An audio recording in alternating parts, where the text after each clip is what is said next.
Good morning दादाजी। आज आप लगता है थोड़ा लेट से आए हैं। मैं तो काफ़ी पहले आ गया था और आप ही का इंतजार कर रहा था।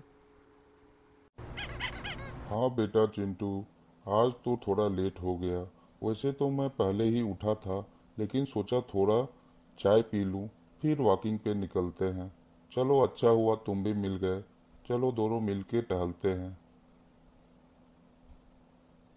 दादाजी, आपको वो प्रॉमिस याद है? आपने बोला था जब कल मिलूंगा तो एक नई स्टोरी सुनाऊंगा आपको।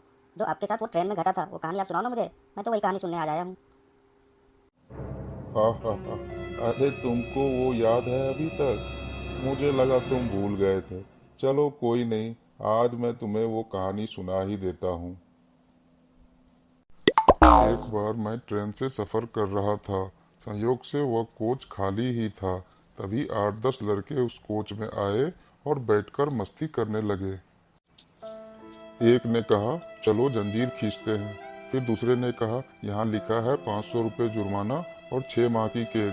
फिर तीसरे ने कहा इतने लोग हैं, चंदा करके 500 रुपये जमा कर देंगे। चंदा इकट्ठा किया गया तो 500 की जगह 1200 रुपये जमा हो गए, जिनमें 200 के 3 नोट, 2 50 के और बाकी 100 के थे। चंदा पहले लड़के के जेब में रख दिया गया। तीसरे ने कहा जंजीर खींचते हैं। अगर कोई पूछता है तो कह देंगे इस बुढ़े ने खींचा है, पैसे भी नहीं देने पड़ेंगे तब। फिर मैंने हाथ जोड़ के कहा बच्चों, मैंने तुम्हारा क्या बिगाड़ा है? मुझे क्यों फालतू का फंसा रहे हो?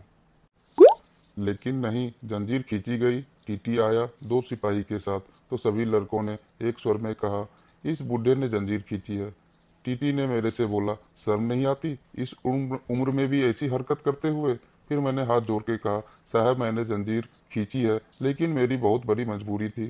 फिर उसने पूछा क्या मजबूरी थी? फिर मैंने कहा मेरे पास केवल 1200 रुपये थे, जिसे इन लड़कों ने छीन लिए, और इसमें से पहले लड़के ने अपनी जेब में रखे हैं, जिसमें से 200 के 3 नोट और 2 50 के और बाकी 100 के हैं।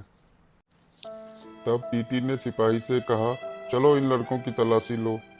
जैसा मैंने कहा था, नोट मिलाए गए और लड़कों के जेब में से 1200 रुपये बरामद हुए। और फिर टीटी ने वो पैसे मुझे वापस कर दिए और लड़के को अगले स्टेशन में पुलिस के हवाले कर दिए।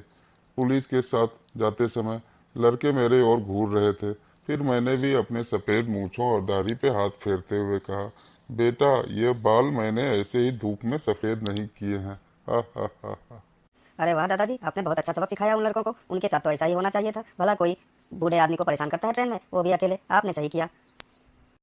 बेटा मुन्नी, आप भी कुछ बोलो। आप तो गुमसुम ही हो, आपको कैसा लगा ये कहानी? कहानी तो अच्छी थी, लेकिन दादाजी आपके मूंछ और दाढ़ी तो है ही नहीं, सिर्फ बाल सफेद है। ही ही ही। हाँ हाँ हाँ, मुन्नी ने सही बात कही, लेकिन ये पुरानी बात है। उस समय मेरे मूछ भी थे और दाढ़ी भी थे। अभी मैंने इसे क्लीन शेव कर रखा है। वैसे बच्चों, आप लोगों ने सही पकड़ा। ही ही ही।